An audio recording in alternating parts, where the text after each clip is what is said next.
Look around you for a second. Almost everywhere on Earth, men usually have short hair. Women usually have long hair. It's so common that most of us never question it. But here's something strange. There is no biological rule that says this should happen. Men's hair grows long. Women's hair grows long. The same basic process. So why did humanity end up here? Why do billions of people follow a rule that nature never created? And perhaps the bigger question: who decided that hair should have a gender at all? To answer that, we need to go back to the very beginning.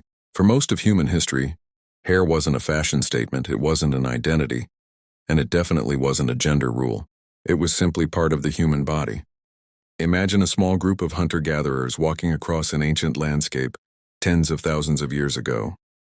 They're focused on finding food, avoiding predators, and surviving another day. The length of someone's hair would have been one of the least important things in their lives. Long hair had advantages. It helped protect the scalp from harsh sunlight. In colder climates, it provided additional insulation, and when necessary, it could simply be tied back. For early humans, practicality mattered far more than appearance. There was no global standard, no social expectation, no universal idea that men should look one way and women another, at least not yet. The story begins to change when human societies become larger.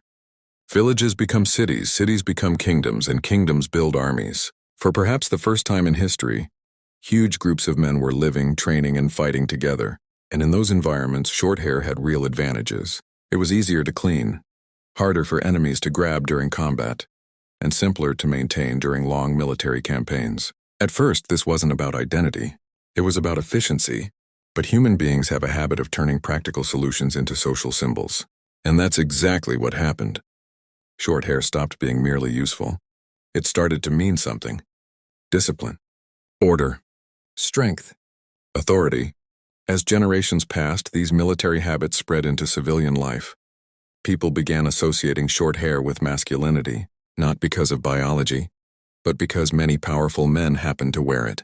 Kings, generals, officials, soldiers. And once a behavior becomes associated with power, people imitate it, often without realizing why. Across different civilizations, similar patterns appeared again and again, not because they were connected, but because they faced similar social pressures.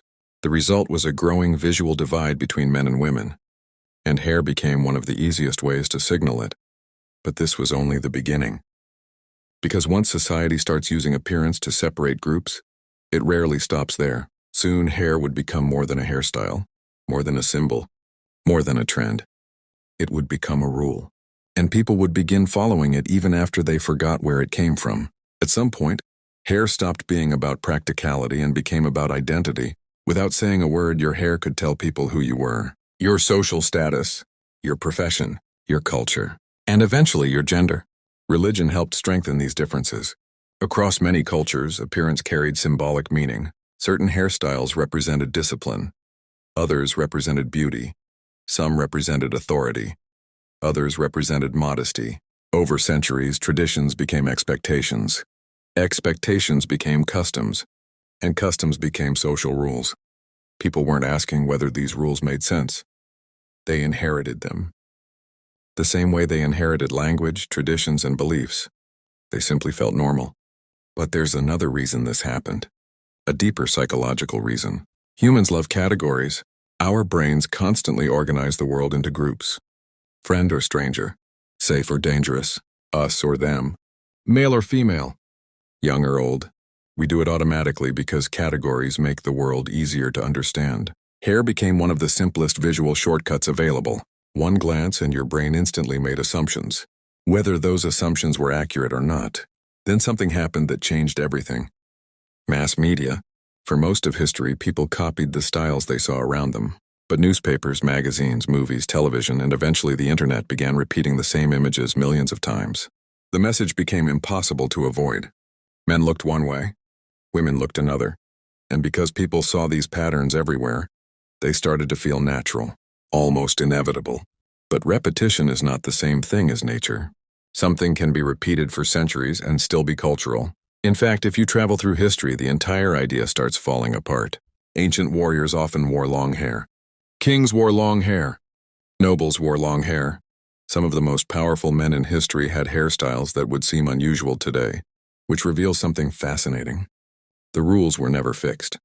They changed again and again across different places, centuries, and cultures, meaning the rule itself was never permanent. Only our belief in it was. So why do men usually have short hair while women usually have long hair? Not because nature demanded it. Not because biology designed it that way, and not because humanity agreed on it from the beginning.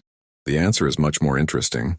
It emerged slowly from warfare, practicality, religion, social expectations, and culture, from thousands of years of people copying what came before them, until a historical pattern started to feel like a natural law. And perhaps that's the most fascinating lesson of all.